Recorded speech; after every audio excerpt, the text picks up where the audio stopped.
back to that 4th and 1 call, though. ESPN's win probability model narrowly agreed with the Bills' decision to go for it. Buffalo also had a strong track record with their QB in these situations. Here's why. Josh Allen had rushed 14 times on 4th and 1 in his career entering Monday, was stopped just once, and it was actually a botched snap, so it wasn't even his fault that one time. His 13 rushing conversions on 4th and 1, the most by any player since 2018. In fact, he had converted his last 10 rushes on 4th and 1 prior to being stopped on Monday. So, Mina, with all that information and knowing how well it's worked in the past, did the Bills make the right decision to go for it? Heck yeah, they did. I mean, you basically spelled out how much success they've had in short yardage with Josh Allen. But from a matchup perspective, you're the Buffalo Bills. You have a human monster truck under center. You can win the game. And setting aside that, I think from the second quarter on, the Titans had scored on every drive. Would you rather leave your chances up to Josh Allen or a flip of the coin? I go Josh Allen every time. I don't care how it worked out. Yeah, it was just, listen, you my numbers person, right? We always talk about this stuff, and I ask you questions, but the bottom line is sometimes on the field, 6'5", 240, you go for an inch. Right. Like, that's what it boils down to. But this is the Titans, man. They did a tremendous job. First, you're going to see a stem. Okay. And this is not only condensed gaps, but it's also to see if you can get a false start. Yeah. And then when you focus on Jeffrey Simmons, old school football, you cut the knees and let linebackers come over the top. New school football, you penetrate.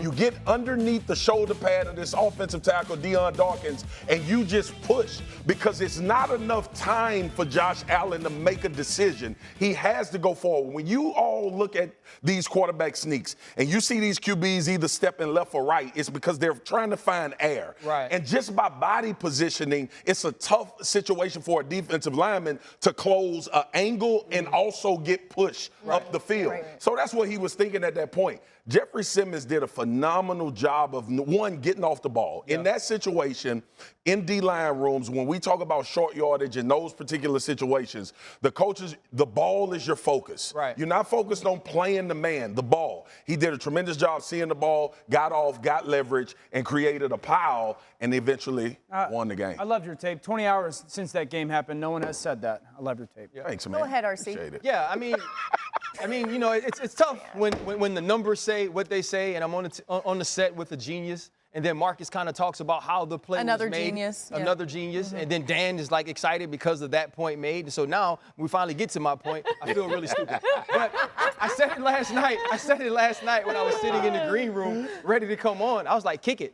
And maybe I was scared. Maybe I was oppositely scared. I don't know if oppositely is a word of what Sean McDermott was, right? Yeah. Obviously, Sean McDermott is probably looking at the things that Mina mentioned earlier. I'm looking at the things of that I believe in Josh Allen. I believe in the Buffalo Bills. I believe we can make this kick. I believe that we can win. Now, if you listen to a lot of the experts that have spoken today, many people will say Taylor Lewan's injury had a lot to do with the fact that they weren't able to. Let